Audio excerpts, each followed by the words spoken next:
Maybe we're kind of scratching on one of the underlying issues here, that the barrier to entry for becoming an English teacher is so low for native Mm, speakers, right? mm, So like, people yeah, think I speak English, boom, let's yeah, monetize that.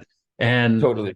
like, I'm sure it happens with every language, but since English is the biggest one that gets all this focus internationally, then like we see it all the time, just unqualified people or just anybody really Mm, can either do that's it right. themselves and try to do it or get a job in a school, and it really demeans the non-native teachers who have spent the time and energy and focus to get a 4-year degree in Mm, teaching English or in pedagogy or something, yeah, right? yeah, yeah. Well, it's you're exactly right. And the funniest part to me, and the most tragic part is you're saying like the non-native speakers who get the 4-year degree. What, also, if you're a non-native speaker and you don't even have any degree, but you've learned English to a high proficiency, that's your qualification more than the Yeah. native speaker idiot that just that has no perspective at all on his or her first language.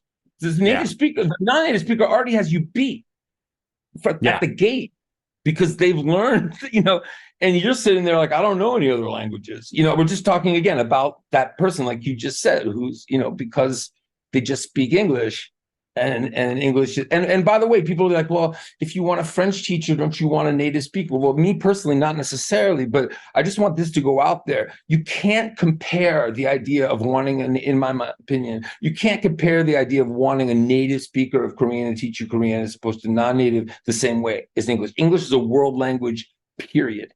Okay, so the whole point is being able to communicate globally. So, that's not the case with these other languages. So that's, Yeah. to me, that's the first argument. You've got to start there, because it's not going to be the Australian or the American or the Canadian that's going to necessarily have that scope of how English needs to be used in the world, as opposed to a non-native speaker of the language. So there's that already. But anyway, we can Yeah. talk Yeah. about Yeah. No, I feel you. that. Feel you on that point, because but like playing devil's advocate, right? Yeah. The student, like a lot of times the student will have an experience where they go to Canada, UK, Australia, US, and they meet Joe Blow on the street somewhere who's never Yeah. left his county or whatever. Yeah. And you Yeah. know what I mean? And Yeah. that person has absolutely no understanding that English is this global connecting device. You Yeah. know what I mean? Yeah. And so Yeah. like you and I have a really cool experience in our lives that we were gifted with that gives us this perspective because we've had to connect with so many people, not only using English, but other languages too. And so we That's really, right. and then teaching so many people how to use it, we really have a feel for it as a tool. But for people who just speak it on a daily basis, Yeah. it's just kind of like this automatic thing that happens, right? Yeah. Yeah. Yeah. And that kind of, I'd rather have that person in as a conversation guest, Yeah. Yeah. Yeah. the Yeah. teacher. You know what I mean? Exactly. Use what they do with their language as a way to help the students, but not necessarily as the teacher, right? Absolutely. So students though kind of get off track here, right? Because they see that guy, that random guy, and they're like, "Well, I don't understand him. He doesn't understand me."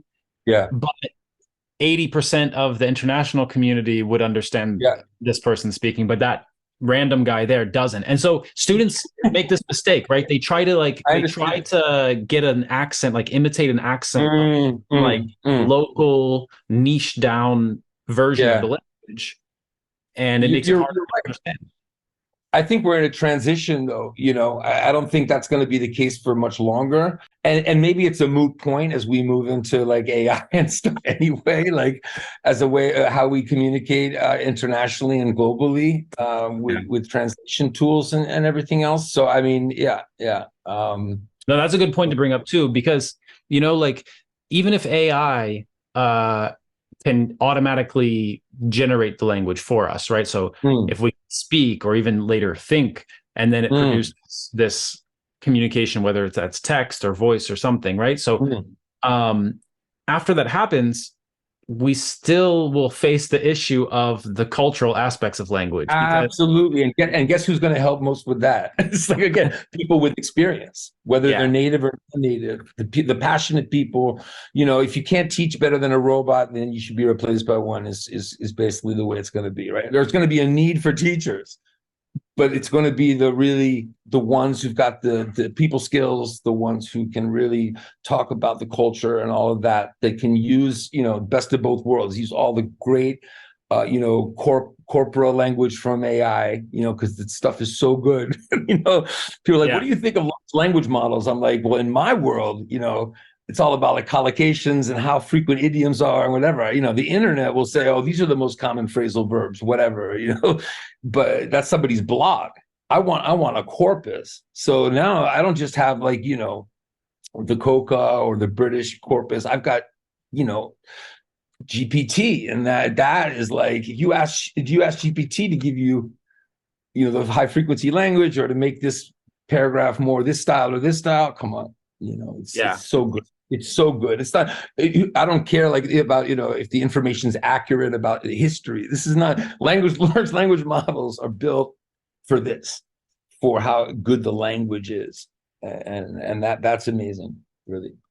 Absolutely. Yeah.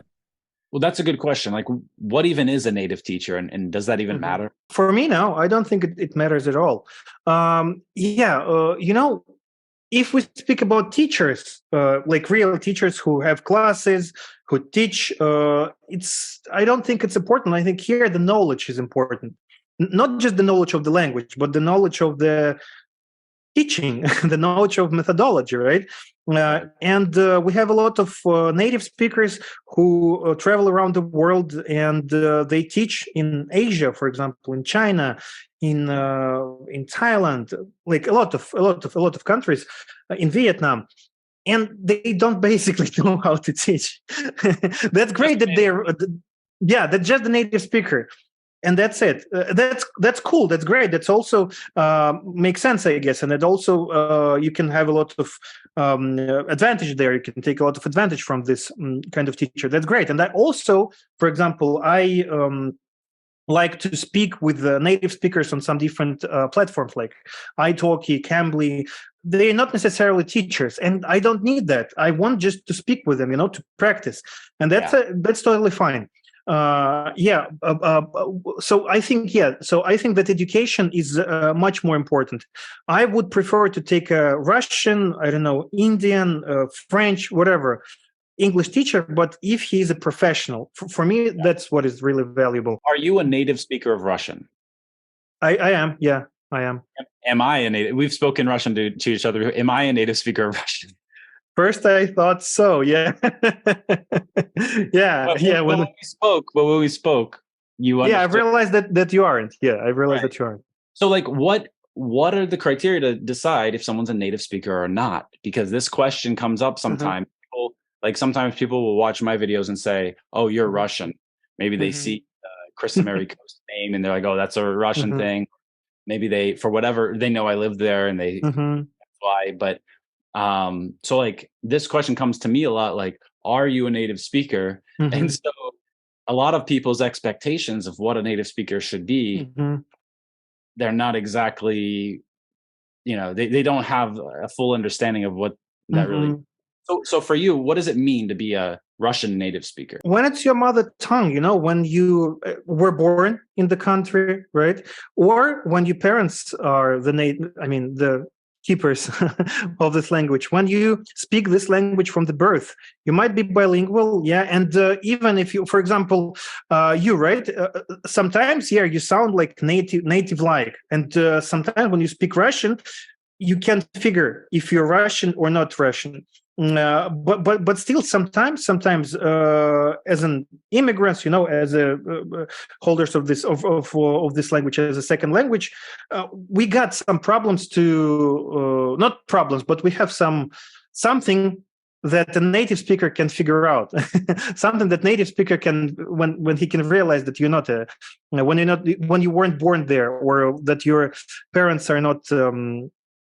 the like holders of this language. So yeah, I think when you start talking this language when you are 2 or 3, yeah, so when you started to talk this language, yeah, you're a native speaker. And if you still were practicing it during the childhood, yeah, I guess you're a native speaker. So, for example, sometimes people will be like, okay, Chris, where were you born? Mm-hmm. I was born in Germany. Uh-huh. And they'll say, oh, you're German. Can you speak German? No, I could never speak German.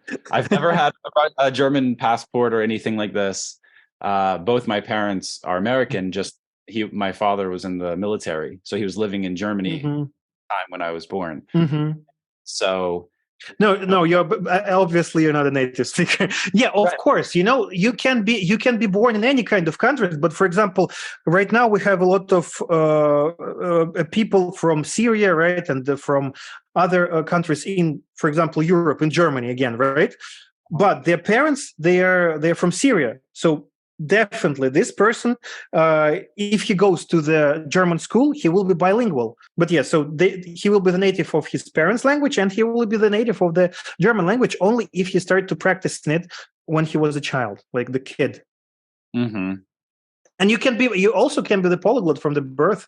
For example, we have a reporter, a Russian-American reporter, maybe you've heard about that. His name is Vladimir Posner, and he was working. His father is French, his mother is Russian, and he was born in the United States. So he's the native of 3 languages. He speaks perfectly in all of them. Yeah, I've seen his interviews in English, and definitely, yeah. That's good that you said this about the parents. So maybe the parents is the main criteria, or maybe some children don't have parents. Maybe the people who they grew up with raised them. Yeah, sure. But there also the situation where parents, they don't talk their native language at home. Yeah. And they try to build their house as, for example, I don't know, American house, and they speak only English at home. So that's why the child won't be the native of some other language. Yeah, we have a lot of examples of that here in Florida. We have a lot of Russian friends who have kids, and some of them try to keep Russian as the main language in the household. But the ones who are married to Americans, they have this issue of what's the main language in the house. And so in our house, because I'm also married to a Russian girl, and so she just speaks Russian with our daughter, and I just speak English.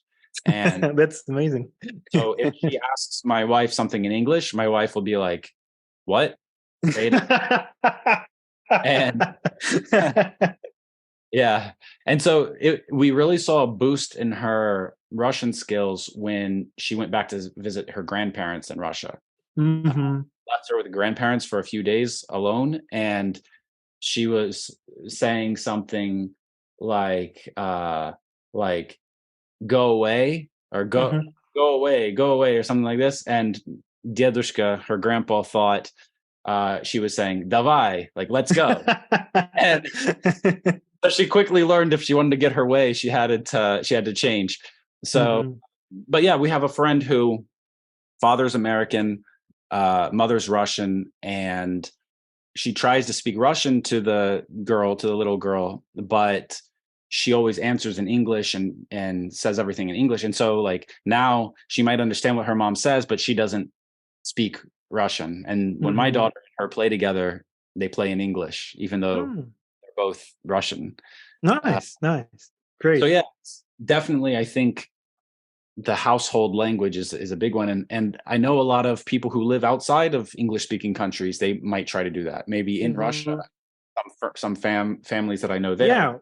The wife maybe speaks Russian with the kid, and the father speaks English at home with the kid, and they try to build English from the beginning.